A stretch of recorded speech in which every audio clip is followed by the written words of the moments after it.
we go. Good evening. It's now 6:30, and I call to order the regular meeting of the Victoria City Council. Please join us in the Pledge of Allegiance. I pledge allegiance to the flag of the United States of America and to the republic for which it stands, one nation, under God, indivisible, with liberty and justice for all. The first item on our agenda tonight is announcements. The City Council will hold another budget discussion during our regular council meeting on December 13th. The public is invited to provide comment during the Truth in Taxation hearing, which will be held at 6:30 p.m. that same evening.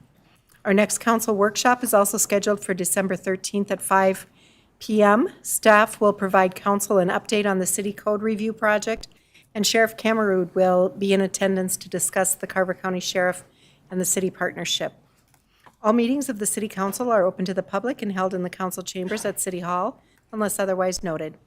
We encourage anyone wanting to attend our council meetings or workshops in person to contact our city clerk in advance so we can ensure physical distancing can be maintained. In other announcements, the City and Victoria Business Association are partnering this year on a winter lighting celebration. We invite everyone to come down to Bayfront Park from 6 to 7 p.m. Thursday, December 2nd, to help us light up Victoria and ring in the holiday season. On behalf of the City Council and staff, we want to wish you and your families a very happy Thanksgiving.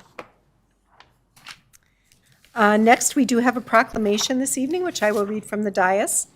It is a proclamation to recognize November 27th as Small Business Saturday. Whereas the City of Victoria celebrates our local small businesses and the contributions they make to our local economy and community. And whereas, according to the United States Small Business Administration, there are 31.7 million small businesses in the United States. They represent 99.9% of all firms with paid employees in the United States and are responsible for 65.1% of net new jobs created from 2000 to 2019. And whereas 95% of consumers who shopped on Small Business Saturday reported the day makes them want to shop or eat at small, independently owned businesses all year long, not just during the holiday season. And whereas the City of Victoria supports our local businesses that create jobs, boost our local economy, and preserve our community. And whereas advocacy groups as well as public and private organizations across the country have endorsed the Saturday after Thanksgiving as Small Business Saturday. Therefore, I, Mayor Deb McMillan of the City of Victoria, do hereby proclaim November 27th, 2021 as Small Business Saturday and urge the residents of our community to support small businesses and merchants on Small Business Saturday and throughout the year.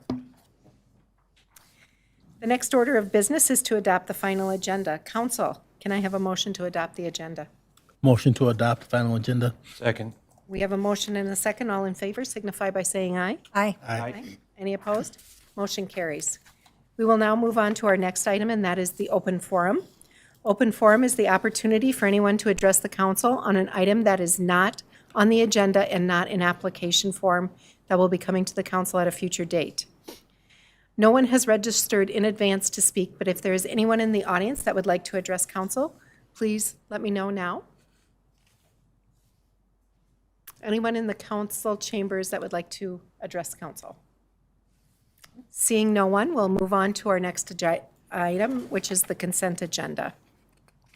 Items on the consent agenda are routine, administrative, and do not require deliberation, or are housekeeping items required by law. Consent agenda items are approved with one vote unless someone requests an item to be considered separately. Ms. Hardy, does staff wish to pull anything from the consent agenda? None from staff, Madam Mayor. Council members, is there anyone who wishes to pull anything from the consent agenda for discussion? Seeing no one, is there anyone in the audience that wishes to pull an item for a separate discussion and vote from the consent agenda? Seeing no one, may I have a motion to adopt the consent agenda? Motion to adopt the consent agenda. Second. We have a motion and a second. All in favor signify by saying aye. Aye. Any opposed? Motion carries. We are now moving on to our regular agenda. This evening, we have one item on our regular agenda, 6.1, to adopt the 2022 legislative priorities. Assistant to the City Manager, Alyssa Swanson, will speak on this item. Ms. Swanson, the floor is yours. Thank you, Mayor. Thank you, Council, for having me here this evening. As you said, we will be talking about our 2022 legislative agenda. Now, before we dive in, just taking a moment to provide a little bit of background. Historically, the city has recognized the need for active legislative engagement at the state and our local levels. Well, what does this mean? Well, City Council and staff continue to maintain our close relationships with our representatives through the state and through the county. In addition, council and staff, we engage in our advocacy organizations, the League of Minnesota Cities, Metro Cities. We participate in their webinars, meetings on specific legislation, as well as those policy discussions that we were involved in this summer that you might remember. And then annually, the city adopts a legislative agenda, which is before us this evening. The agenda is a collaborative project between all departments. We review different policies, and then we summarize into priority statements, which will then help direct city when it comes to the upcoming 2022 legislative session. Now, for this year, we've broken down our agenda into two sections, which you can see on the screen here. The first section is the statements of support or opposition, and the second section is priority legislative initiatives. Now, the first section, the statement of support and opposition, consists of broad policy statements pertaining to a variety of policy measures, particularly relevant to the city. These might look familiar to you as they're the exact same as what we proposed for the 2021 legislative agenda, and a majority of them were also included in our 2020 legislative agenda. You could see them on the screen, and as you read all these statements, as well as their below statements of support and opposition that are included in the staff report. But just an overall kind of idea of what these are, they are broad. We keep them that way, as you know, that the legislature makes decisions very quickly when the session is in full. And this will allow the city and the city staff to respond to legislation in a timely manner. Response could be things like testifying or writing letters in support or against a bill, and then the overall monitoring of bills that are relevant to the city. And then the second section here is new to our legislative agenda. We highlighted two projects that we identified as being as listed here as priorities, things that we really wanted to take out of our general broad statements of support and opposition and kind of put them on the forefront. So as you see on the screen, we wanted to highlight the Arboretum Area Transportation Plan, as well as the West 82nd Street County Road 18 reconstruction project. Now, I mentioned before, the overall themes to our statements of support and opposition are the same, but underneath those, we did make some minor changes and adjustments, and we just wanted to highlight each of those with you before asking to make a recommendation.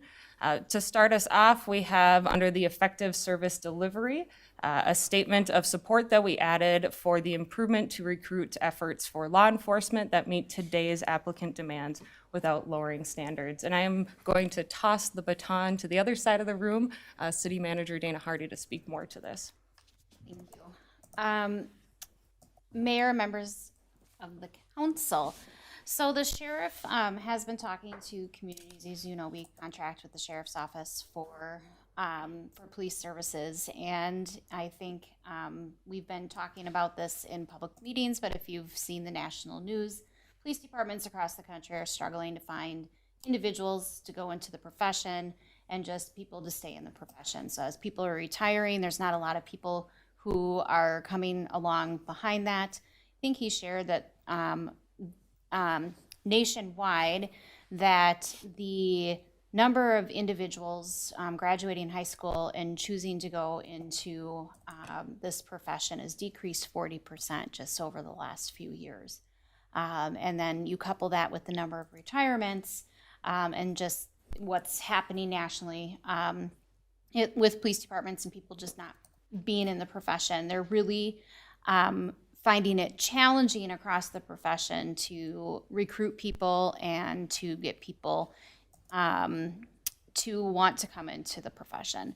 So as we look at how do we solve this problem creatively, One of the things that the Chiefs Association in Minnesota, as well as other Chiefs Associations, are looking to ask their legislatures for more flexibility as we get more creative in recruitment, and we'd like to support the sheriff in these efforts. For example, we have what's called a post board here in Minnesota. It's written very prescriptive. It's written in statute. It says all the requirements and how you must obtain those requirements. And if you think about I'll just, in simplistic terms, if you think about your traditional recruitment, you might go to school, either a 2-year or 4-year program. You get hired on. In a community, you typically go away to like a police academy where you're off-site, leaving your families, leaving your loved ones, and going for several weeks at a time for that type of training. And one of the things that they're looking at across the state is to ask for flexibility, not to lower the standard to become a peace officer, but to ask for flexibility in how that's gained. So if they're looking at not necessarily recruiting right out of school, maybe taking people from mid-profession, change of professions, if you're pretty established, you have a family, you don't necessarily want to step away for weeks at a time. And so asking for that flexibility, train the trainer type of approach where they can recruit, train to that standard in the communities that they're going to be serving, making those connections to the community immediately, not only helps those that they're recruiting and staying in their with their families and loved ones close by, but also helps make that connection, so you're more likely to stay as well. So that's one of the creative options that they're looking at, but that's, again, an example of the flexibility that they're asking for, and the sheriff has asked for our city as well as the other contract cities support in signing letters of support as they work through, the Minnesota Chiefs Association works through with the legislators this upcoming session. Thank you. Anything else, Ms. Hardy? Good. Ms. Swanson, please continue. The next change is to align under transportation. We previously had a statement of support for municipal state aid street programming funding to assist in the construction and maintenance and reconstruction of city street projects. This change would also include a statement that would ask for funding for the city's cost share in county and as well as state highway improvement projects. And then the last change before you this evening is under local government aid. This was something that was to be considered by our metropolitan cities group. They asked to add a statement of support that would ask for support for reforming and increasing transparency and overall accountability to the local government aid legislation appropriation process. Do they go into any detail about the accountability that they're looking for? They have not, but we can definitely look into that. Okay, thank you. Maybe Trish might want to come for this question too, but if we haven't taken any state in local government aids in 20 years, would we be farther along if we applied for some? Or do we not get it because we don't qualify? We don't qualify. So Mayor, We just pay and pay and pay and pay and pay and pay. yeah, Mayor, Councilmember Gunderson, members of the council, local government aid is set by statute and there's a formula. That formula is generally reviewed. And that's been, for many, many, many decades, LGA has been something. Cities will generally, based on that formula, will either be, we'll just say winners or losers. Victoria has not received local government aid for several years. I think, and we'd have to go back and look at the numbers, but there was a short period of time where we're receiving a couple $1,000s, but long time ago. It's been many years since we've received any local government aid. The formula is looked at in metropolitan cities, metro cities, as well as the league, will take a deep dive, spin-off committees. They work with the legislators, and about every 10 years, the formula is looked at. I feel like it was done we're probably halfway through the cycle. There were some minor changes made in the 2019 legislative session where a couple of cities fell off, a couple cities came back on, but Victoria was not a winner in that again. So it's not anything that we're applying for or not applying for. It's strictly driven by formulas.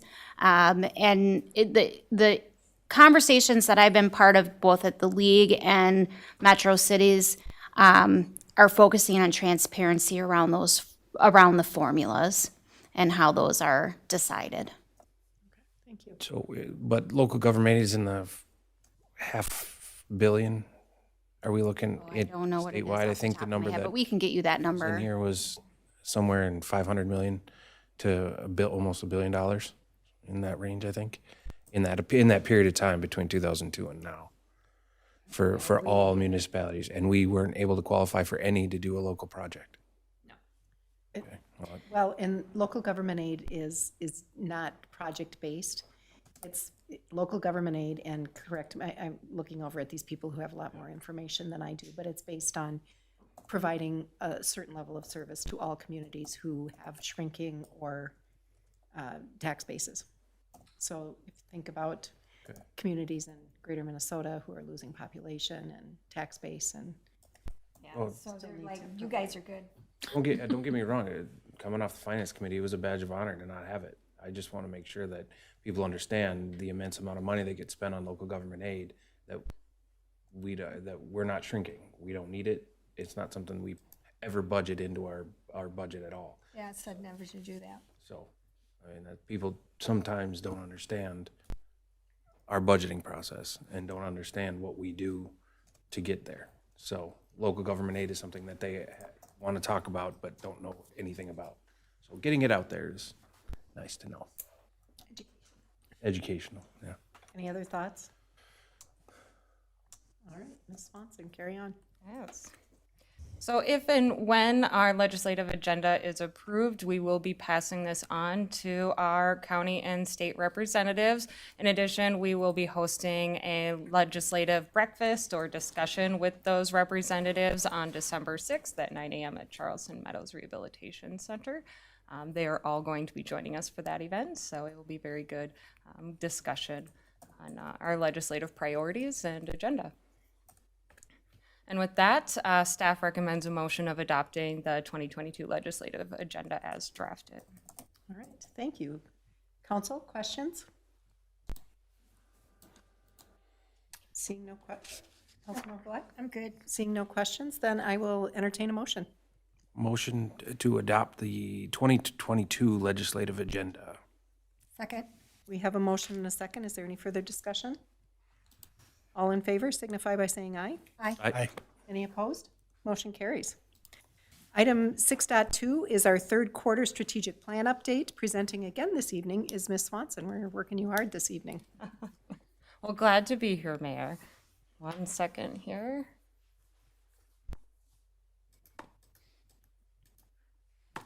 Yes, like you mentioned, we are here looking over our Q3 of Year 1 strategic plan update.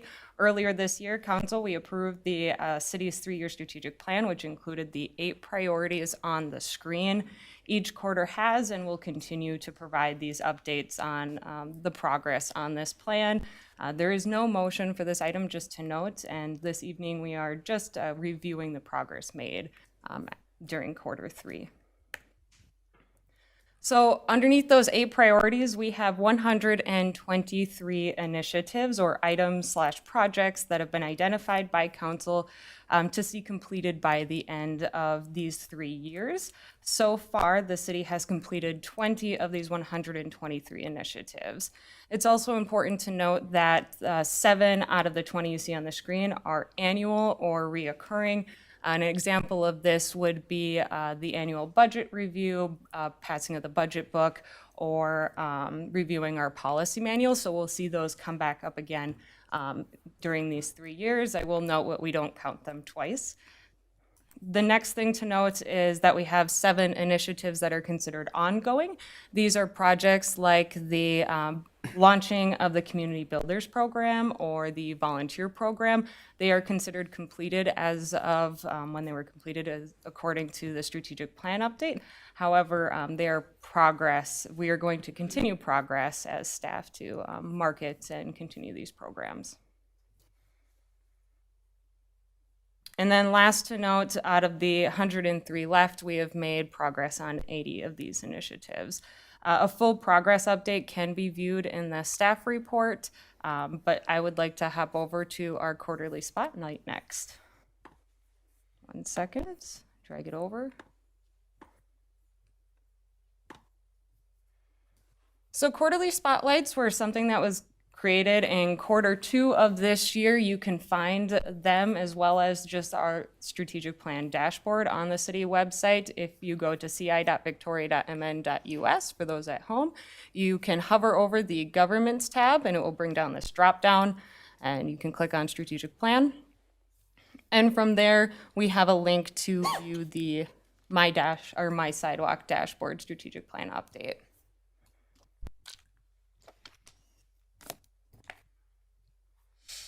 So like mentioned, Victoria Spotlights are something new this year, started in Q2. They are to take a deep dive into those initiatives that we're making progress on. It's also a way to showcase projects that are cross-departmental and things that are fit overarching in the strategic plan. For example, in Q2, we highlighted the drought that occurred in early June, but it didn't necessarily fit in those 123 initiatives. So it's just showcasing the progress that is being made in the city that isn't necessarily in the strategic plan. But for Q3, and I'm not going to read every word of these, but just to give a brief overview, we are highlighting the summer activities through our recreation program, the grand opening of the Wasserman Lake Preserve. Obviously looking at those park improvements that were made during Q3. And then of course, we couldn't miss talking about the new community garden plots that were placed over by Holy Family Catholic High School. And then those new events to keep people out and about during the summer months. The second update is Connecting Victoria, talking about our roadways and streets, ways that we are protecting and maintaining them, but also looking at how we are going to improve our streets and infrastructure as we look at the next 20 plus years. As you all know, we did have quite a bit of talk about transportation in the last few workshops, including today's. So this is just highlighting the work that has been done by council and staff on looking at future funding opportunities, and then of course just overall maintenance to ensure that we're protecting our roads for years to come. And then last spotlight we had on here was Worksite Wellness.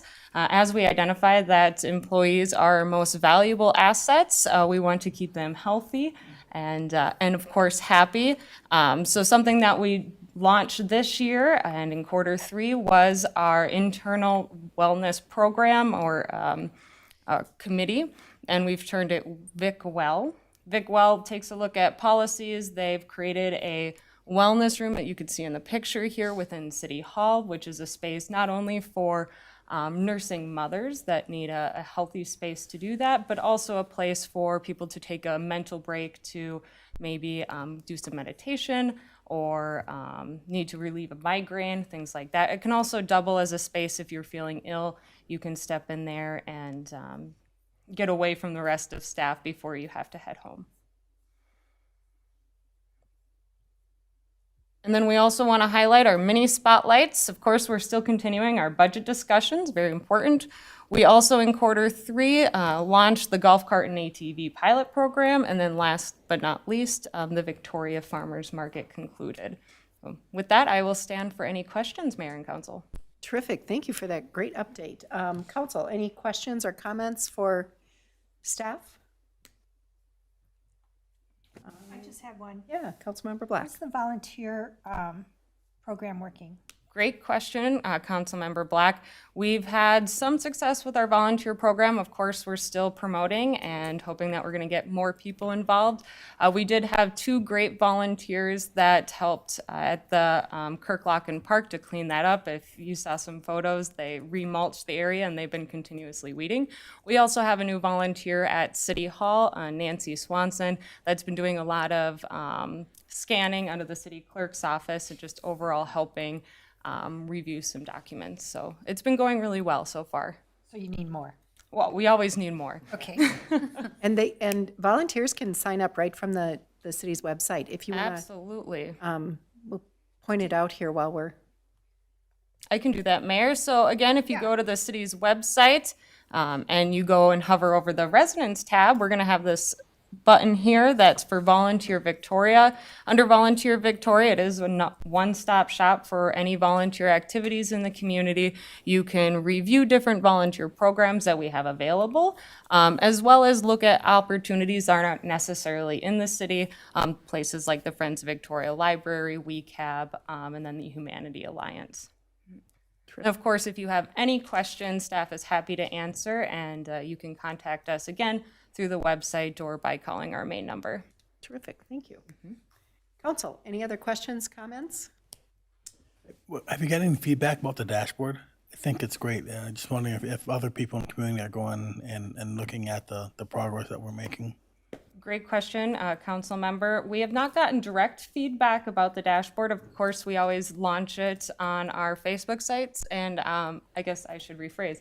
I have not heard any feedback from the dashboard, but I am going to pass it over to City Manager Dana Hardy to answer. Thank you, Alyssa. Councilmember Hebert, members of the council, mayor.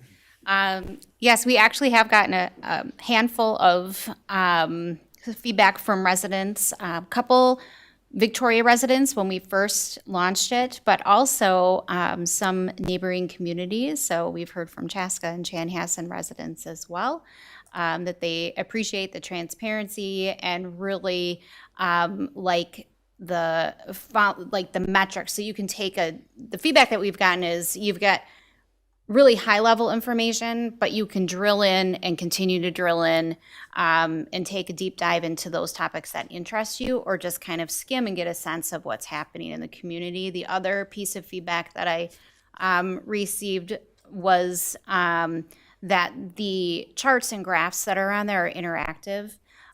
So when you hover on them, you can see additional detail, and people like that aspect too. Terrific. Good. All right. Any final thoughts, comments, questions? With that, we are not looking for any action this evening. It's just an informational, but for those of you who are watching us at home, we encourage you to go out to our website and take a look around. It's got a ton of information, So our final item on the regular agenda this evening is our city manager's annual performance review. So it is the responsibility of this council to review our city manager annually, and pursuant to Minnesota Statute 13D.05, subdivision 3.A, I'd like to make a motion to close this meeting and evaluate the performance of city manager Dana Hardy. Is there a second? Second. I have a motion and a second. All in favor signify by saying aye. Aye. We will now go into closed session. Once we're done, we will return and reconvene with the regular meeting of the council.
I make a motion to reconvene this regular meeting of the City Council. Is there a second?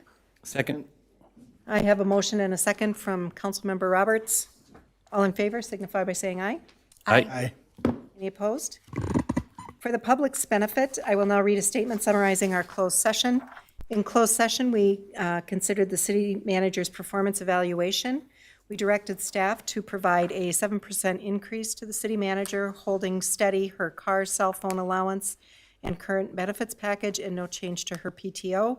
We are also adding a $240 annual subscription to a 360 feedback assessment. The staff is directed to have that contract drawn up with the city attorney. All right. There are no more items on our regular agenda this evening, so we'll move on to the reports and emerging issues. Attorney Vos did not have any reports this evening. Ms. Hardy, is there anything from staff? Thank you, Mayor, members of the council.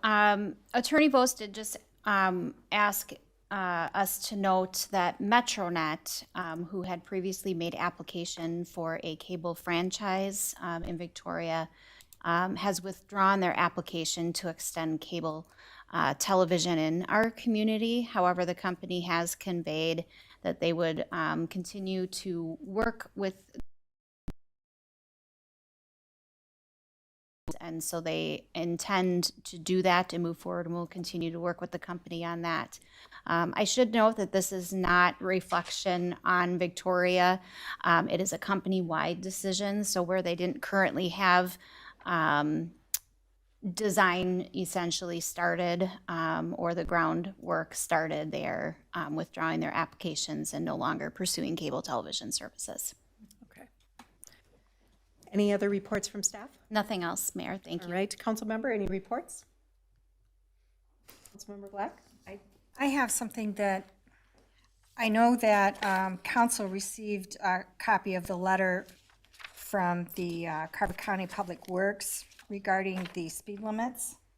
They've decided to change, and I just want the public aware that the county is doing this.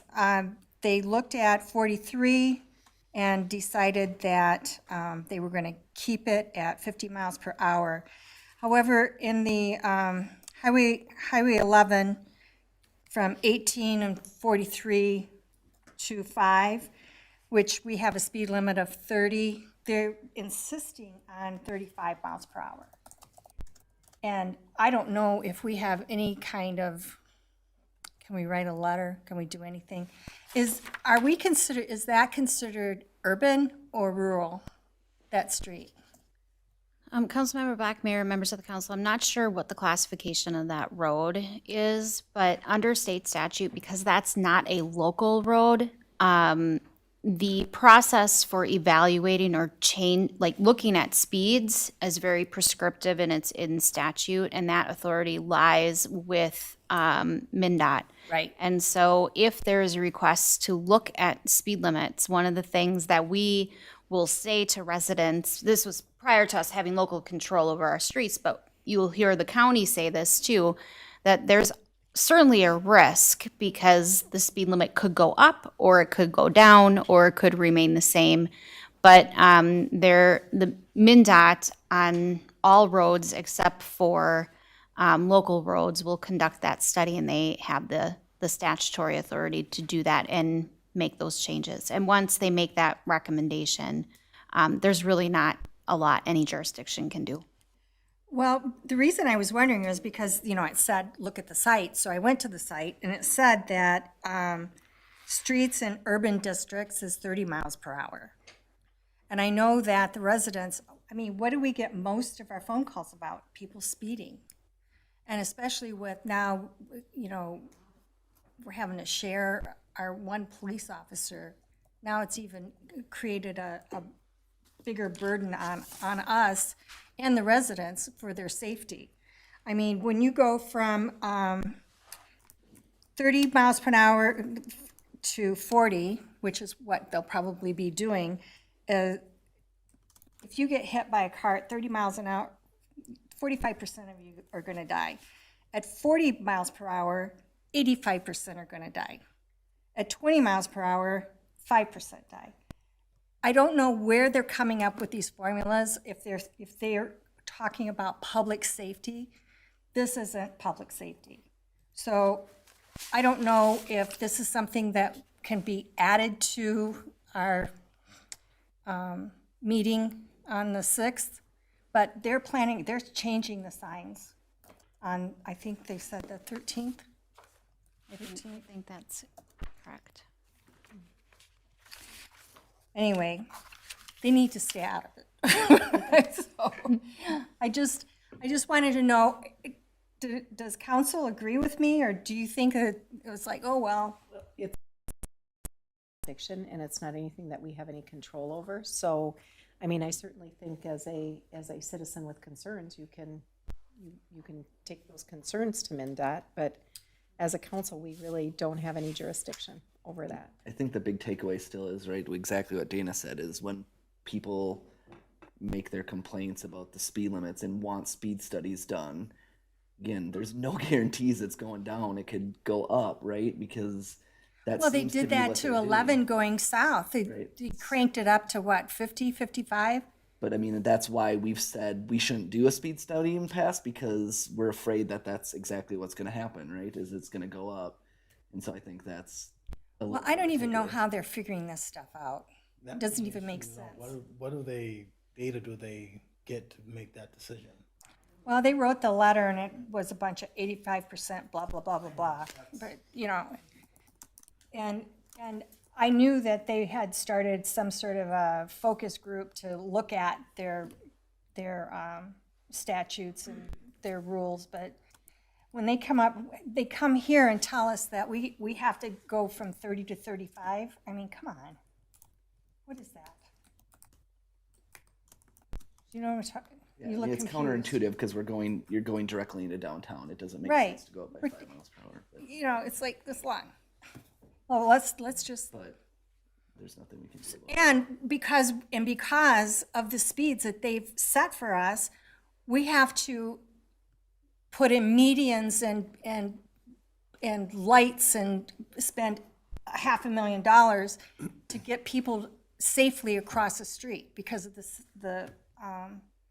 speeds that they've set for us. So I just wanted to say that.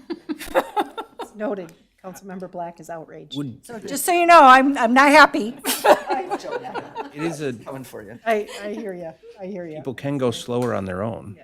They can, but they don't. And I saw a AAA meeting that 45% go an average of 10 miles per hour over the speed limit. So now you've just cranked it up to 40 miles an hour going down through there. Watch out, church people. We encourage all the residents of Victoria to drive slower, Yeah, because we want safety in our community. Thank you, Councilmember Black. okay. Thank you. Council members, anything else for reports? Not a report. It's just that on this day in history, 58 years ago, President Kennedy was shot. And so I always Wow. think about it. It's never too far from my mind, because also on this day in 1955, my dad was born. So happy birthday, Dad. Aw. Happy birthday. Councilmember Hubert, anything from you? I would just like to give a huge congratulations to our city manager, Dana Hardy.